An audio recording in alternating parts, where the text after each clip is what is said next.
Hello everyone, exam सत्र में आप सबका स्वागत है। जीएस का प्रैक्टिस सेट पार्ट 4 लेकर आया हूं, जो कि वीडियो, लेखपाल और एसएससी के एग्ज़ाम्स के लिहाज से क्वेश्चंस जो हैं बहुत ज़्यादा इंपॉर्टेंट है। 25 क्वेश्चंस का सेट है। आप अपने आप को स्कोर कीजिएगा कि 25 में आप कितने कर पा रहे हैं, क्योंकि लेखपाल का एग्ज़ाम 19 जून को लगा हुआ है, तो आपको प्रैक्टिस सेट की ज़रूरत होगी। ठीक है, इसलिए लगातार प्रैक्टिस सेट हम लेकर जीएस के और ग्रामीण प्रवेश के प्रैक्टिस सेट लेकर आ रहे हैं।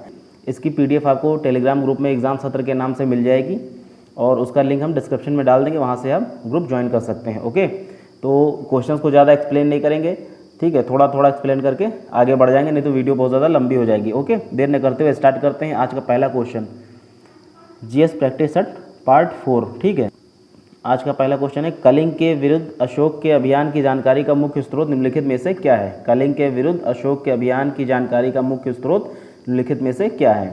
कहने का मतलब है कलिंग का युद्ध किस स्रोत में मिलता है अशोक के। ठीक है, ऑप्शन ए स्तंभ लेख 7वां जो है उसमें, या महावंश, या दिव्यावदान, या जो डी ऑप्शन है शिलालेख 13वां, किस में मिलता है कलिंग के युद्ध के बारे में जानकारी? इसका ऑप्शन आपको बताना है। इसका सही ऑप्शन क्या होगा? इसका ऑप्शन होगा डी शिलालेख 13वां शिलालेख जो है अशोक का, उसमें कलिंग के युद्ध के बारे में जानकारी मिलती है। ठीक है, अशोक का राज्याभिषेक कब हुआ था? 269 बीसी, 269 बीसी में हुआ था। ठीक है, अशोक का क्या राज्याभिषेक कब हुआ था? राज्याभिषेक हुआ था 269 बीसी में, तब बीसी लगता था ना, 269 बीसी में। इसके 8 साल बाद, उल्टा चलता था ना उस टाइम, 269 में उसका राज्याभिषेक हुआ था और उसके 8 साल बाद 261 बीसी में कलिंग का युद्ध हुआ था। ठीक है, 261 बीसी में कलिंग युद्ध हुआ था। ठीक है, कलिंग युद्ध हुआ था कब? 261 बीसी में। 269 बीसी में राज्याभिषेक हुआ अशोक का और 261 बीसी में कलिंग का युद्ध हुआ था। ठीक है, इस युद्ध के कारण अशोक को जो उसमें नरसंहार हुआ था उसकी वजह से काफ़ी ज़्यादा पश्चाताप हुआ था। उसके बाद अशोक ने बौद्ध धर्म धारण कर लिया था। ठीक है, बौद्ध धर्म अपनाया था। ठीक है, अगले क्वेश्चन की तरफ बढ़ते हैं। अगला क्वेश्चन है, जहाँ कानून नहीं वहाँ स्वतंत्रता नहीं, यह कथन किसका है? क्वेश्चन 2 है, जहाँ कानून नहीं वहाँ स्वतंत्रता नहीं, यह कथन किसका है? कार्ल मार्क्स, प्लेटो, जॉन लॉक या मैकियावेली? इसमें सही ऑप्शन आपको चूज़ करना है। जहाँ कानून नहीं वहाँ स्वतंत्रता नहीं, ये किसने बोला है? इसका ऑप्शन सी सही होगा, जॉन लॉक ने। ठीक है, जॉन लॉक, सी सही होगा। ठीक है, ये क्वेश्चन पूछा जा चुका है एसएससी में। इसके पहले वाला भी स्टेनोग्राफर में पूछा जा चुका है। कलिंग के युद्ध वाला जो है स्टेनोग्राफर एग्जाम में पूछा जा चुका है, ये भी एसएससी में पूछा जा चुका है। ठीक है, अगले क्वेश्चन की तरफ बढ़ते हैं, क्योंकि देखिए कंपटीशन लगातार बढ़ता जा रहा है, क्वेश्चंस इतने ज़्यादा आसान नहीं आएंगे। ठीक है, तो आपको उसके लिए रेडी रहना है। अगर इजी आ जाता है तब तो बढ़िया है, अगर नहीं आता तो उसके लिए आपको रेडी रहना है। ठीक है, तो भारत के मुख्य निर्वाचन आयुक्त का कार्यकाल कितना होता है? तीसरा क्वेश्चन है, बताइए इसका आंसर। ये तो सबको मालूम होना चाहिए, भारत के मुख्य निर्वाचन आयुक्त का कार्यकाल कितना होता है? इसका सही ऑप्शन क्या होगा? 6 वर्ष के लिए राष्ट्रपति की संतुष्टि तक, या 6 वर्ष अथवा 65 वर्ष की आयु तक जो भी पहले हो, या ऑप्शन डी है 5 वर्ष अथवा 62 वर्ष की आयु तक जो भी पहले हो। इसका कौन सा ऑप्शन सही होगा? भारत के मुख्य निर्वाचन आयुक्त का कार्यकाल, इसका ऑप्शन सी सही होगा। 6 वर्ष या 65 वर्ष की आयु तक जो भी पहले हो इनमें से, या तो 6 वर्ष कार्यकाल अगर हो गया है तो वो बदल जाएगा, ठीक है, उसका कार्यकाल समाप्त हो जाएगा, या फिर 65 वर्ष की आयु अगर पूरी हो चुकी है तो उनका कार्यकाल समाप्त कर दिया जाएगा। ठीक है, तो ऑप्शन सी इसका सही होगा। ओके, भारत के पहले निर्वाचन आयुक्त, मुख्य निर्वाचन आयुक्त कौन थे? भारत के पहले मुख्य निर्वाचन आयुक्त सुकुमार सेन थे। इसका एक लिख लीजिए, ये इंपॉर्टेंट है। भारत के पहले मुख्य निर्वाचन आयुक्त, मुख्य निर्वाचन आयुक्त कौन थे? सुकुमार सेन।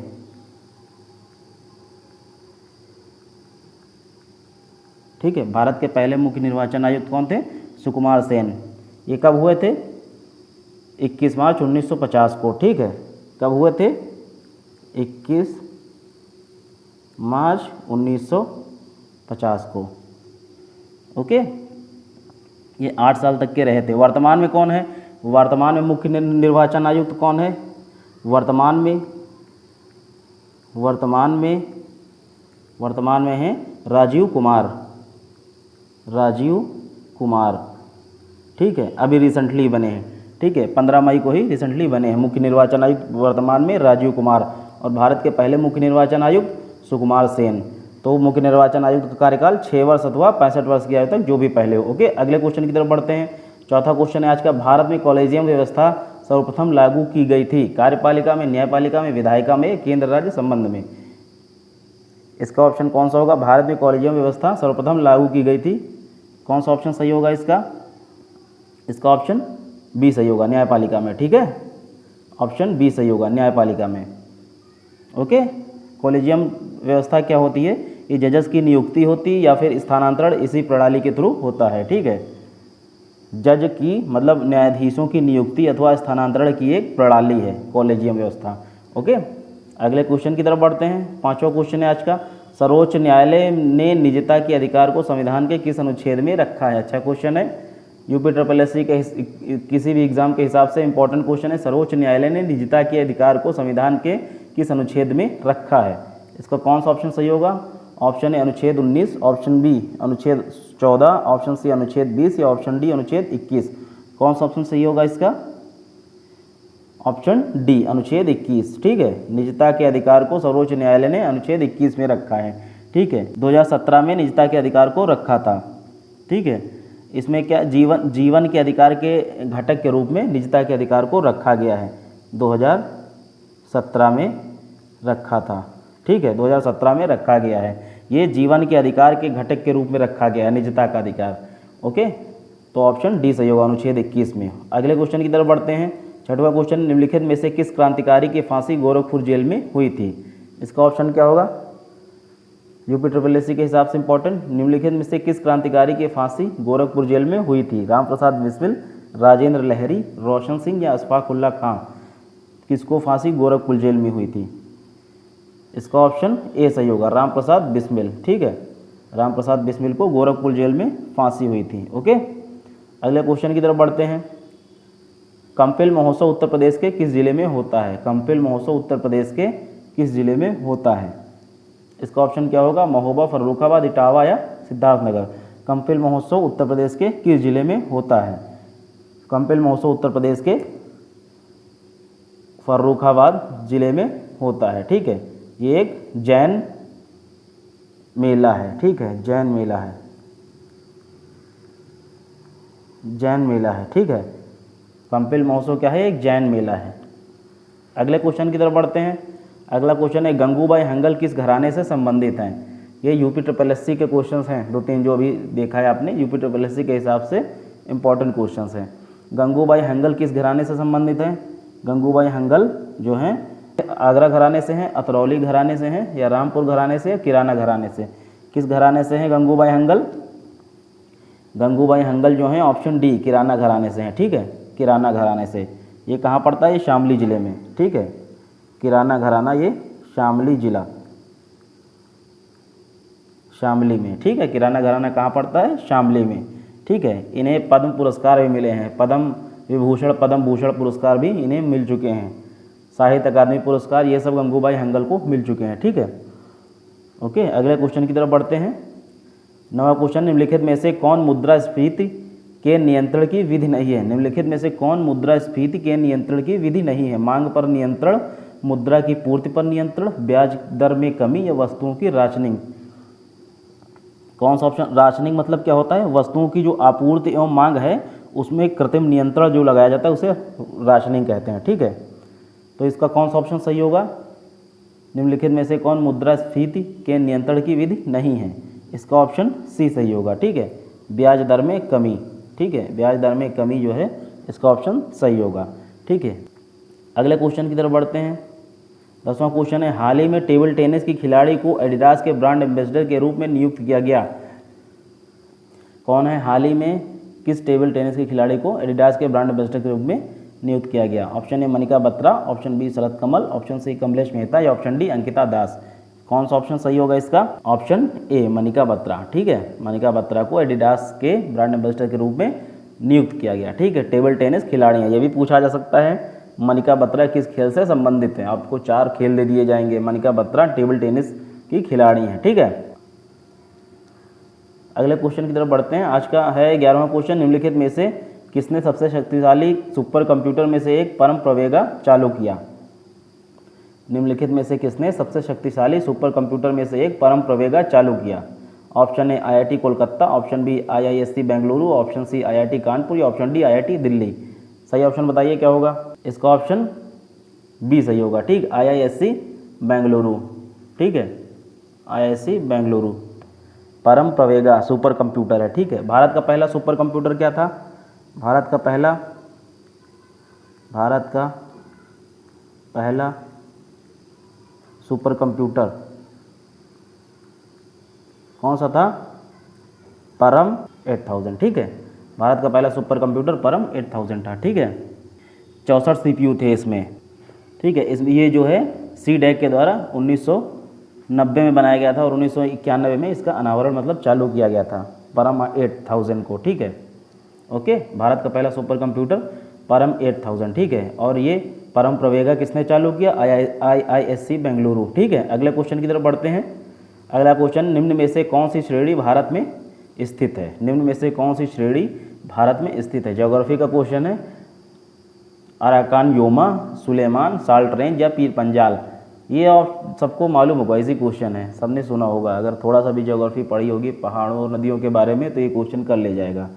ठीक है, निम्न में से कौन सी श्रेणी भारत में स्थित है? इसका ऑप्शन डी सही होगा, पीर पंजाल। ठीक है, ओके, पीर पंजाल श्रेणी भारत में स्थित है पूर्ण रूप से। ठीक है, अगले क्वेश्चन की तरफ बढ़ते हैं। भिलाई इस्पात संयंत्र का निर्माण किसके सहयोग से किया गया? भिलाई इस्पात संयंत्र का निर्माण किसके सहयोग से किया गया?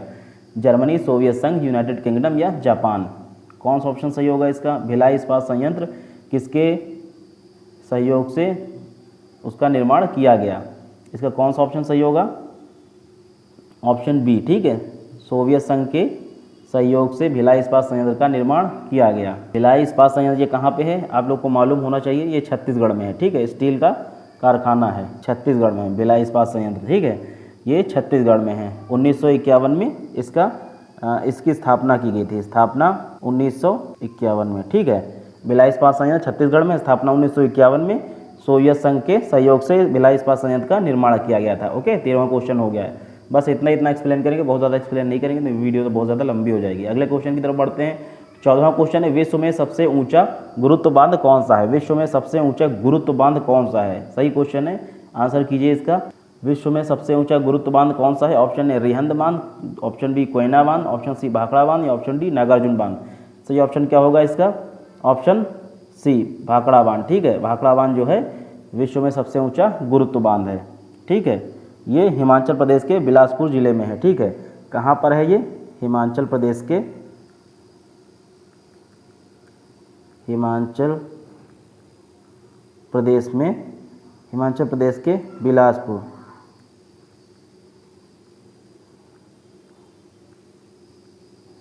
बिलासपुर जिला में है। ठीक है, ये किस नदी पर है? भाखड़ा बांध किस नदी पर है?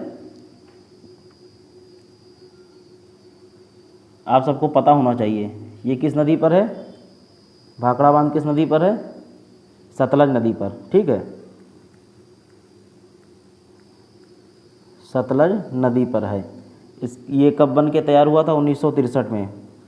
1963 में शुरू हो गया था। ठीक है, 1963 में भाखड़ा बांध शुरू हो गया था। ठीक है, हिमाचल प्रदेश के बिलासपुर जिले में भाखड़ा बांध है, सतलज नदी पर है। 1963 में ये शुरू हो गया था। ठीक है, विश्व का सबसे ऊंचा गुरुत्व बांध भाखड़ा बांध है। ठीक है, अगले क्वेश्चन की तरफ बढ़ते हैं। 15वां क्वेश्चन है आज का, बजहर नामक त्यौहार किस जनजाति में लोकप्रिय है? बजहर नामक त्यौहार किस जनजाति में लोकप्रिय है? खैरवार, बुक्सा, अगरिया या थारू। इसका कौन सा ऑप्शन सही होगा? बजहर नामक त्यौहार थारू जनजाति में लोकप्रिय है। ठीक है, थारू जनजाति गोरखपुर के तराई क्षेत्र में ये जनजाति पाई जाती है। ठीक है,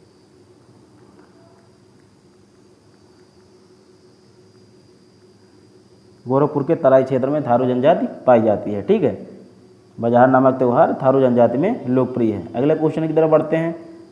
16वां है, 2011 की जनगणना के अनुसार ग्रामीण जनसंख्या की दशकीय वृद्धि दर कितनी है? अच्छा क्वेश्चन है, जनगणना से 2011 की जनगणना के अनुसार ग्रामीण जनसंख्या की दशकीय वृद्धि दर कितनी है? Option A 12.3%, option B 11.2%, option C 14.5% या ऑप्शन डी 13.9%। कौन सा ऑप्शन सही होगा इसका? थोड़ा गहराई से क्वेश्चन पूछा है जनगणना से। 2011 की जनगणना के अनुसार ग्रामीण जनसंख्या की दशकीय वृद्धि दर कितनी है? क्योंकि 10 साल से लगातार वही तो क्वेश्चन पूछता नहीं रहेगा, कुछ न कुछ तो गहराई में जाएगा ही। ठीक है। इसका कौन सा ऑप्शन सही होगा? इसका पहला ऑप्शन 12.3% सही होगा। ठीक है। 2011 में कौन सी जनगणना हुई थी? 2011 में 15वीं जनगणना हुई थी, 15वीं जनगणना। ठीक है, 15वीं जनगणना 2011 में हुई थी। ठीक है। इसके जनगणना आयुक्त कौन थे? जनगणना आयुक्त उस समय कौन थे? सी चंद्रमौली उस समय जनगणना आयुक्त थे 2011 में। ठीक है, 2011 में 15वीं जनगणना हुई, जनगणना आयुक्त सी चंद्रमौली थे। ठीक है। अगले क्वेश्चन की तरफ बढ़ते हैं। 17वां क्वेश्चन है, स्वतंत्रता प्राप्ति के बाद उत्तर प्रदेश के पहले मुख्यमंत्री कौन थे? सबको मालूम होना चाहिए, कॉमन क्वेश्चन है। स्वतंत्रता प्राप्ति के बाद उत्तर प्रदेश के पहले मुख्यमंत्री कौन थे? चंद्रभानु गुप्ता, संपूर्णानंद, गोविंद बल्लभ पंत या त्रिभुवन नारायण सिंह? सही ऑप्शन कौन सा होगा? इजी क्वेश्चन है। इसका सही ऑप्शन कौन सा होगा? सही ऑप्शन होगा सी, गोविंद बल्लभ पंत जो हैं स्वतंत्रता प्राप्ति के बाद पहले मुख्यमंत्री उत्तर प्रदेश के थे। ठीक है। कब बने थे?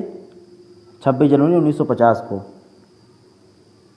26 जनवरी 1950 को। ओके। अगले क्वेश्चन की तरफ बढ़ते हैं। अगला क्वेश्चन है, कंप्यूटर में निम्न में से कौन सा पिक्चर फाइल का विस्तार फाइल एक्सटेंशन नहीं है? कंप्यूटर में निम्न में से कौन सा पिक्चर फाइल का विस्तार, जिसे इंग्लिश में फाइल एक्सटेंशन कहते हैं, जिससे सेव की जाती है फाइल, ठीक है,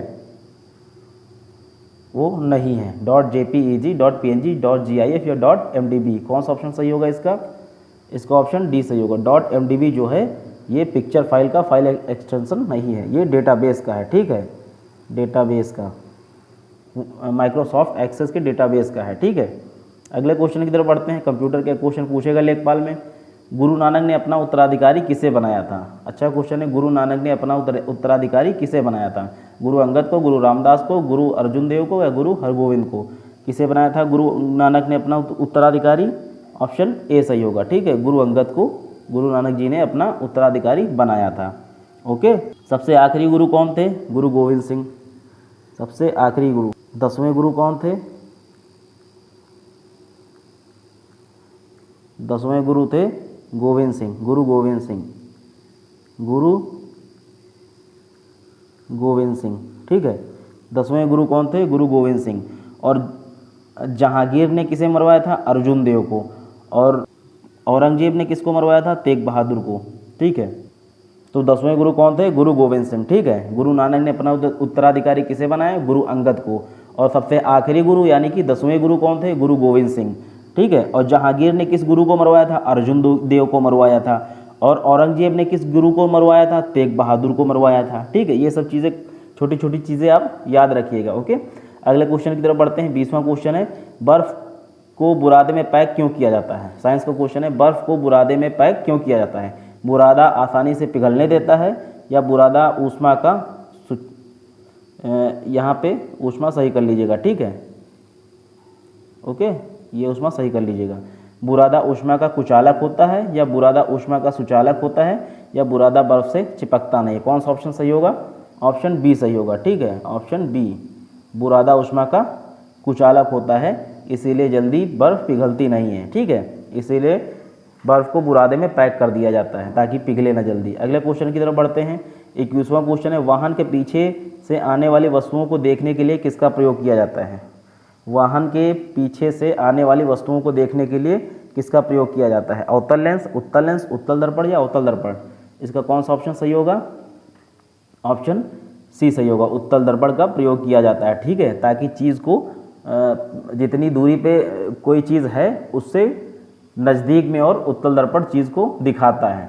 ठीक है, ताकि हम पहले से अलर्ट हो जाएं कि पीछे से कोई गाड़ी हमारे करीब आ चुकी है, इसीलिए उत्तल दर्पण का प्रयोग किया जाता है गाड़ियों में। ठीक है, साइड मिरर के रूप में उत्तल दर्पण का प्रयोग किया जाता है। अगले क्वेश्चन की तरफ बढ़ते हैं। 22वां क्वेश्चन है, खाने वाले सोडे का रासायनिक सूत्र निम्न में से क्या है? NaCO3, ये 3 नीचे लिखे हैं। ठीक है, जितनी डिजिट हैं वो सब नीचे लिखी हैं। NaCO3, B NaHCO3, C Na2CO3 या D NaNO3? कौन सा ऑप्शन सही होगा? खाने वाले सोडे का रासायनिक सूत्र कौन सा है? Option B, NaHCO3, sodium bicarbonate. ठीक है, option B, NaHCO3, sodium bicarbonate. क्या कहते हैं? Sodium bicarbonate. खाने वाले सोडे का रासायनिक सूत्र NaCO3, रासायनिक नाम सोडियम बाई कार्बोनेट। ठीक है, अगले क्वेश्चन की तरफ बढ़ते हैं। अगला क्वेश्चन है, प्रकाश संश्लेषण के द्वारा हरे पौधे पैदा करते हैं। प्रकाश संश्लेषण के द्वारा हरे पौधे पैदा करते हैं। अकार्बनिक द्रव्य, खनिज, कार्बनिक द्रव्य या पोषक तत्व। कौन सा ऑप्शन सही होगा इसका? इसका ऑप्शन सी सही होगा, कार्बनिक द्रव्य। ठीक है, प्रकाश संश्लेषण के द्वारा हरे पौधे कार्बनिक द्रव्य पैदा करते हैं। ठीक है, अगले क्वेश्चन की तरफ बढ़ते हैं। 24वां क्वेश्चन है, रक्त के स्कंदन हेतु कौन सा विटामिन आवश्यक है? रक्त के स्कंदन यानी कि ब्लड क्लॉटिंग जिसे कहते हैं, ब्लड क्लॉटिंग। ठीक है,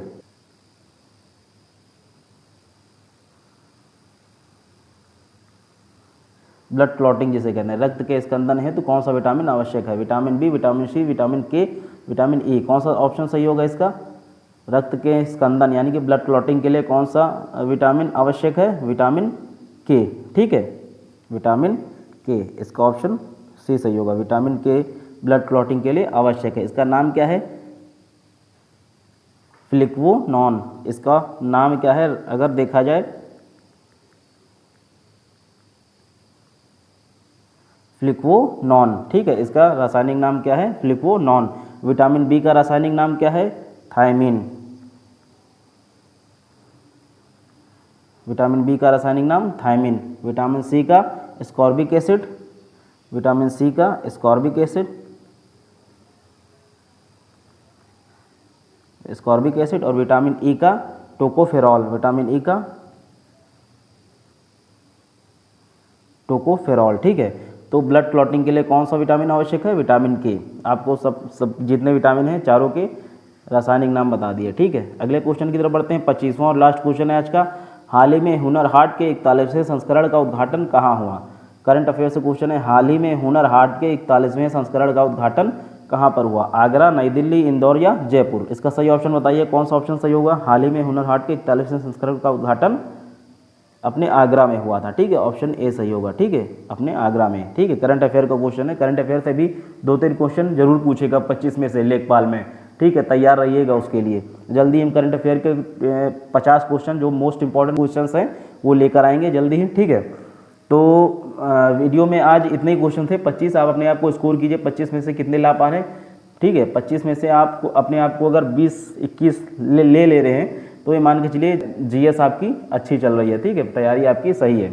बहुत ज़्यादा टफ क्वेश्चंस भी नहीं थे, बहुत ज़्यादा इजी क्वेश्चंस भी नहीं थे, 1-2 को छोड़कर। ठीक है, तो यूपी के लेवल के थे। ठीक है, इसी तरह के क्वेश्चन उसमें पूछे जाते हैं। आप स्कोर कीजिए और देखिए, अपनी तैयारी को और अच्छे से कीजिए। अभी 20 दिन पूरे हैं, तो इसका PDF जो है हम टेलीग्राम ग्रुप में डाल देंगे। आप जो है लिंक यहाँ से ले लीजिएगा डिस्क्रिप्शन से। ठीक है, तो वीडियो आपको अगर अच्छी लगी, क्वेश्चंस अच्छे लगे हैं, आपको कोई हेल्प मिली है इस वीडियो से, तो आप प्लीज़ वीडियो को लाइक कर दीजिएगा और चैनल को सब्सक्राइब कर दीजिएगा और हो सके तो वीडियो को शेयर कर दीजिएगा। ठीक है, तो मिलते हैं अगले वीडियो में अगले किसी प्रैक्टिस सेट के साथ, ग्रामीण परिवेश या GS या हिंदी के साथ। तब तक के लिए बाय बाय, टेक केयर।